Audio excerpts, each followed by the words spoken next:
this into something positive and maybe it'll spread. He's the most positive person on his job. Now you're cured.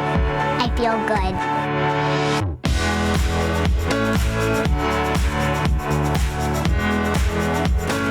Good morning and welcome to Positively Milwaukee, helping others heal. A Milwaukee woman has been on a journey for the past 14 years. It's a trip laden with lonely roads, but it's led to a new life, a new purpose, and resiliency. She has found a way to help parents survive the worst day of their lives.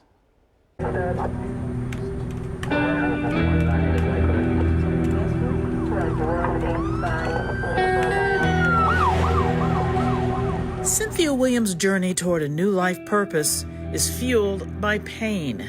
It's in my heart. Her life shattered when her 17-year-old son was killed after a crash caused by an inattentive driver. It was like a day before my birthday that I had to pull the plug. So every year on my birthday, I have to relive his death. And then I had to come home to 3 other children. Christopher Williams was only 17 when he passed. Christopher was a all-around great kid. Like, all-around great kid. Everybody loved him. He was the life of the party.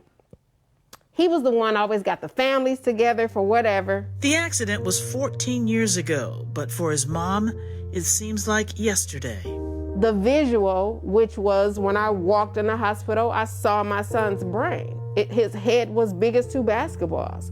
And I tell people all the time, I don't know about you, but I wasn't a science major. I didn't expect to ever see a brain, and I didn't want to see it that way. Williams was 35 years old at the time, forced to yield to the agony of bearing a child. Sometimes you're there for a parent, sometimes you're there for a sibling, but it's nothing like being there for a child. So she founded Love from Afar, the Christopher Allen Williams Foundation.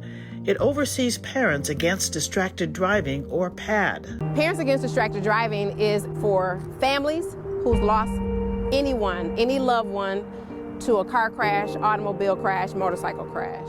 This Unity ride raised money for Parents Against Distracted Driving. This documentary features Williams for her work to raise awareness for safe driving. That's the thing about Cynthia, being around her, is she has this personality that just brings out the love in everyone. One of her main missions, support grieving moms and dads. When you go around people in the different, like graduation time, you feel some sort of way. Every holiday, you feel some sort of way. Birthdays and all of those things, every day is a reminder that never goes out. So the whole point is, like I said, doing what works for you to keep your sanity to move forward. Because no matter what, if God wakes you up another day, you got to fight for that day. You got to fight to keep going forward. You can't lose. You can't give up. You can't lose your mind, although it's very easy to do. Through her sorrow, Williams shifts her attention to parents facing a similar fate. To give, to let people know, hey, I feel this. I felt that before.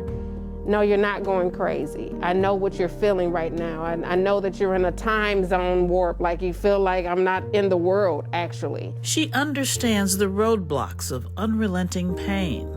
I show up at a funeral, I support the family, I let them know they're a part of that. I give them a care gift of things that they can deal with, some information on grief. We give them an angel with their child's name engraved on it, and just let them know that there's other people out here who's walked in their shoes. Everyone says time heals and it'll get better with time, but as a mother, for me, it hasn't. Shonda Rushing got support from Love from Afar.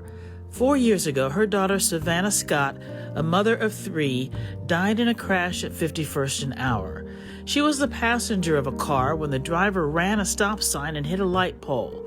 Savannah was only 23 years old.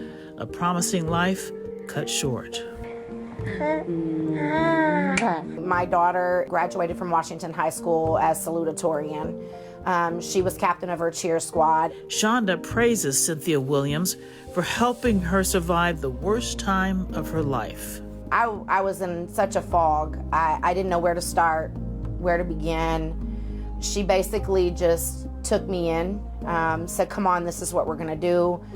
I got you, don't worry. My family and I, we were lost, and I knew nothing about planning a funeral or arrangements or where to even begin. My daughter didn't have life insurance. It was a huge process. So she just basically took us under her wing. Miss Cynthia, those first few holidays, she would call, you know, are you okay today? How are you today? You know, and although I couldn't describe how I was, when I would say things that other people couldn't understand, she could understand, you know, and she'd say, it's normal, it's okay. To be able to sit with them and share my testimony and let them know that this just happened to you right now today, right? This happened to me 14 years ago. I made it. I'm here. Savannah Scott was a teacher about to get her master's when she was killed. Her mother with strong words for inconsiderate motorists. You're not only putting yourself in danger, you're on the road with multiple other people. You are a danger to everyone around you. For the families that it tears apart, it's so vicious and so tragic and violent. It's undescribable. You feel so alone. Because most times people in your family hasn't walked through it, so where you would normally call them for like the recipe for the dressing, you can't call for 2 o'clock in the morning when you want your baby. Williams is comforted knowing that through Love from Afar, her son's memory lives. As long as he's in people's hearts, he's never gone. People who never met him know him. That's amazing to me. I've had so many people support me who's never met him a day in his life. It's like breathtaking, like, wow. I mean, it's been amazing. He would be a great adult. I know that. He was so positive with life, and his demeanor, like he got a haircut twice a week, and he dressed really nice and put his clothes together really well, and he was a great big brother. He would be great. He was definitely the angel we never knew we had. And reaching out to grieving parents is therapeutic. It's so rewarding for me. It lets me know that I'm able to take things out of me and put them into them to let them know that they can be a survivor like myself. Writing has also helped. Williams authored this book, Concrete Soil. She says it was therapeutic. You gotta believe that you were created to be a vessel in this world for God. You gotta believe that. Otherwise, you wouldn't understand life and death. Through Love from Afar, grieving parents find resiliency. They discover it is possible to find a path paved with hope. I know it doesn't seem like you're gonna make it tomorrow. I know it doesn't seem like you're gonna make it tonight, but you're gonna make it. You gotta stand up. This is not like God didn't do this to you for you to lose your life. He did it for you, I'm sure, to be a testimony. My purpose today is to let people know you were created for a purpose, and you gotta live it out. And Cynthia's doing just that. Now, she does point out you never get over it, but parents can find that strength within. For more information on Love from Afar, the Christopher Allen Williams Foundation, or Parents Against Distracted Driving, we do have a link. Just go to our Positively Milwaukee Facebook page. You can also find dates for upcoming Unity rides if you would like to participate. We are still processing the violence that rocked our nation's capital. Judge Maxine White has been in the legal system for decades as a federal prosecutor, chief justice, and now in the Court of Appeals. She gave me her take on how we can heal after seeing the bedrock of democracy violently attacked. The way I deal with it all is to find the bright light first, to get me out of a place where I might speak or act indifferent. I think about the new leadership, the young people in my community over the last year, writing on the sidewalks, Black Lives Matter, all lives matter. What is going on in our nation? But we have to remember, there are a lot of good people. I'm hoping that this pushes the good people to be a little bit more ever present when the bad people are acting out and acting up. That's my hope. Thank you, Judge White, for always being a voice of reason and comfort. Still ahead on Positively Milwaukee, she has a way with words and she has the titles to prove it. You're going to meet Wisconsin's new poet laureate and learn why a Mequon teenager who didn't see much value in volunteering changed his mind completely.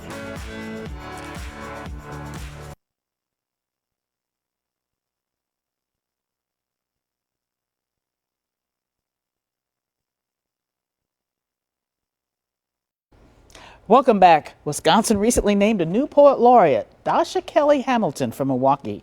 She's going to work to make arts available to all. I am also extending the second year of my term as the Milwaukee Poet Laureate. So I'm living a double laureate life for the course of this year. And so I had a chance to create a digital experience, a virtual experience of using poetry as a way to introduce new conversations, introduce new neighbors across the state. And so I have a similar plan to make this conversation vital and vibrant through a digital space. So monthly, I'll have a conversation called Alignment. Oh, it's a wordplay, we're so clever. And it's aligning people in a conversation of one line of poetry. So there are no wrong answers in art. So what this one extracted line of poetry means to you, you're going to have stories, you're going to have memories, you're going to have your own perspective, and then you will have a conversation with someone else who saw it similarly or differently, who knows? But it's the introduction of two people is what I'm excited about. And we're going to engage residents throughout the state, including residents who are residents of Wisconsin prisons. And you can connect with Dasha now. We put a link on her website, link to her website. It's on our Positively Milwaukee Facebook page. A Mequon student who is busy with school and a host of activities discovers a way to enrich the lives of others. Neil Dogwa is Positively Milwaukee. I had no idea I would be doing any of the stuff I'm doing right now when I walked into high school. I never really was a filmmaker. I was never a researcher. Just looking back, it's a little weird to think of how far I've come and how different I am from when I started high school. Neil seems like his mind is always churning on ways that he can in some way assist to improve others' lives. The knowledge he gets, he imparts that. So he's a learner and he's a teacher. He's just a really solid kid. Our youth struggle to find themselves, find value, find meaning, and not only did Neil do that at such a young age, but he mastered it to the point where everyone around him is in awe and learning. As Mahatma Gandhi said, in a gentle way, people can shake the world. And that's who he is. He does it in a gentle way. I'll be completely transparent. I was not always a huge fan of community service, and so when I was younger, I saw volunteering as essentially working hard, not really gaining anything from it. Summer before my freshman year, I started volunteering at Crescent Learning Center, which is this nonprofit that provides care to children of refugees. Immediately, I redacted my stance on volunteering. There is no question that I was completely wrong. I was absolutely gaining something, and that something was experience and, frankly, a lot of fun. It was just a really good time spending time with those kids. One of the most important takeaways, though, was I was exposed to the Milwaukee that lies beyond my suburban home. So I started making a documentary called Crescent of Hope, in which I explored Milwaukee's role in the refugee crisis, as well as Crescent Learning Center and what they've done. My grandparents were actually refugees in India, and I felt compelled to give back because of that. This was really where I started loving community service and where I started to understand that really beneficial service is mutually rewarding.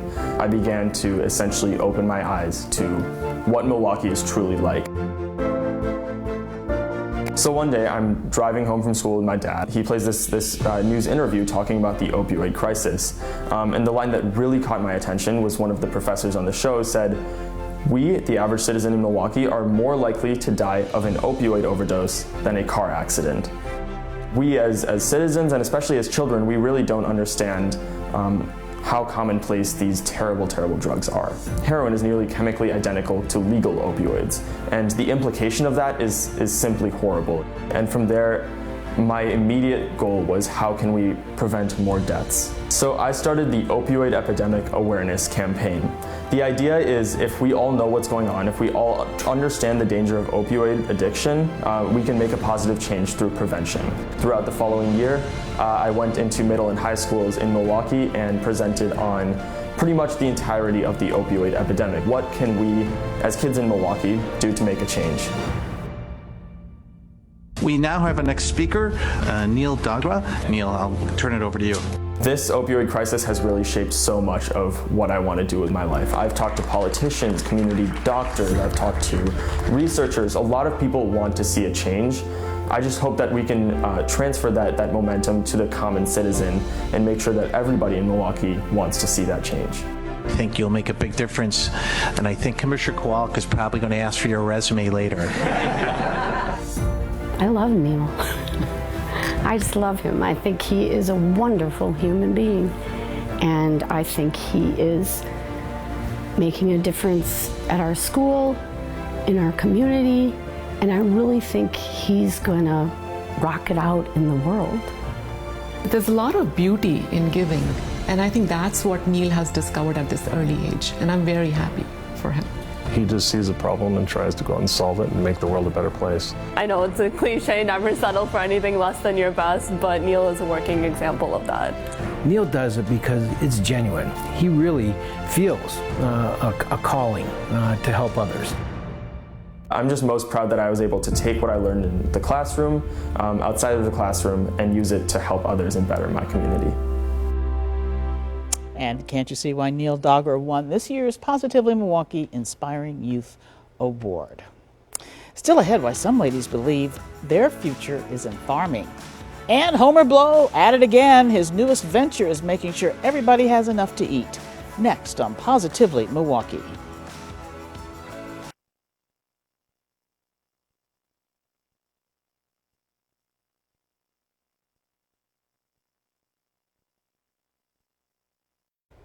Welcome back. Homer Blow is well known around Milwaukee. For years, he celebrated his own birthday by throwing a big party and giving kids gifts. But now he's spreading more love through a nonprofit bakery. Adriana Mendez has this story. Homer Blow has been giving back to the community for years, but last year he just acquired his 501(c)(3). And with his new nonprofit, he is making sure those in need have something to eat. Inside this North Milwaukee garage, you won't find a car stored inside. Instead, you'll find mounds of bakery items, from breads, donuts, to chips. So the Takis are a big hit with the kids. Anything to satisfy a sweet tooth from a person with a sweet heart. That's in me. That's just kind of how I am. Homer Blow started his nonprofit organization, the Homer Blow Foundation, Inc., earlier last year. However, the pandemic put a wrench in his plans, but that didn't stop Homer from giving back. Everybody is hurting, you know what I mean? So I said, you know what? It's not going to stop me from being able to do good. Homer picks up the donated items from a local bakery. I go and pick them up from the Sarah Lee Inman Bakery. And then brings them back to his garage. On Friday, anyone can stop by and take what they need. For Homer, this is a no-judgment zone. Nobody has left out of here without saying, I love you. Because I always tell people I love you. His goal is to make anyone who comes through his garage doors to feel loved and supported. And he says you don't need a lot to make a big difference. Still learn to love, even if it's from a distance. Learn to love and learn to let it be genuine. And just check on people. And nothing goes to waste. The rest of the food items are donated to repairs of the breach. Homer's Bakery is open every Friday from 9 a.m. until 11. He also announces pop-up events on his Facebook page. We have his Facebook information listed on our website at tmj4.com. Just look for this story. Adriana, thank you. Homer Blow, always thinking of others, and we appreciate you being you, Homer. Well, what do you get when you pair a former governor with a comedian? Humor, and you get a reason to smile. 1, 2, 3, smash COVID. Oh, 4. Sorry, you want me to get that? Can someone clean off his shoes, please? Oh. Smash COVID. That is comedian Charlie Behrens with UW Assistant President and, of course, former Governor Tommy Thompson. Besides being a good laugh, the two are promoting getting tested for COVID and following safety guidelines. They smashed all kinds of messy things, including watermelons, pumpkins, and even cream puffs. Well, the ice castles, look at this. They are taking shape in Lake Geneva, a fun and beautiful attraction for everybody. Organizers actually make huge icicles and then they carve them into columns, fountains, caves, tunnels, even slides for the kids. It is a great escape. Once you enter the castle, you leave the real world behind, once you get through the entrance, just like a magical kind of kingdom in here, Really, yeah, it does look magical. They're still putting the finishing touches on the ice castles, but they're hoping to open before the end of the month. And a reminder, because of COVID, fewer people will be allowed in at one time.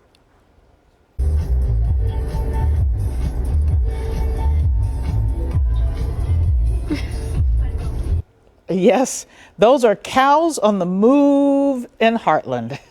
And that caused a traffic jam. The backup was outside the Swallow School District. School staff and neighbors made sure the animals got back to safety. This is utterly fascinating, and I just couldn't resist. I apologize for that. Well, the future of farming could be female. Many young women are pursuing their dreams of working in dairy despite the industry that's struggling. Here's James Groh. So this comes into play when you're moving cattle. So actually right here is where you can hear the heartbeat. This is what the future of the Wisconsin dairy industry looks like. For the first time in Lakeshore Technical College history, the Dairy Herd Management Program, which is in Manitowoc, is entirely female. It's definitely doable. People think it might not be. Like, I'm 5'2" and very small, and I can still do the majority of the things a guy could do. It's a one-year hands-on class that teaches students the tools they need to succeed on a dairy farm. They are getting ready to take on a struggling industry where small dairy farms are vanishing. I would like to run my own dairy farm, but I'm thinking about 60, 65 cows. And that's a trend that we've realized over the last couple of years, that more and more females are coming into our dairy herd management program. According to the USDA, in 2017, 30% of all dairy farmers were women. These ladies are proving you don't have to be a burly guy to work on a farm. A lot of times, the burly jobs for the dudes, they always get sent to the males. Well, now while I'm here, I'm learning how to do it too, so now that I can do it. And good news for these students, the school said 100% of students in this program find jobs after graduating. Now that's a success rate. Thank you, James. Way to go, ladies. I'm going to be back. I'm going to have my quote of the week. Don't go away.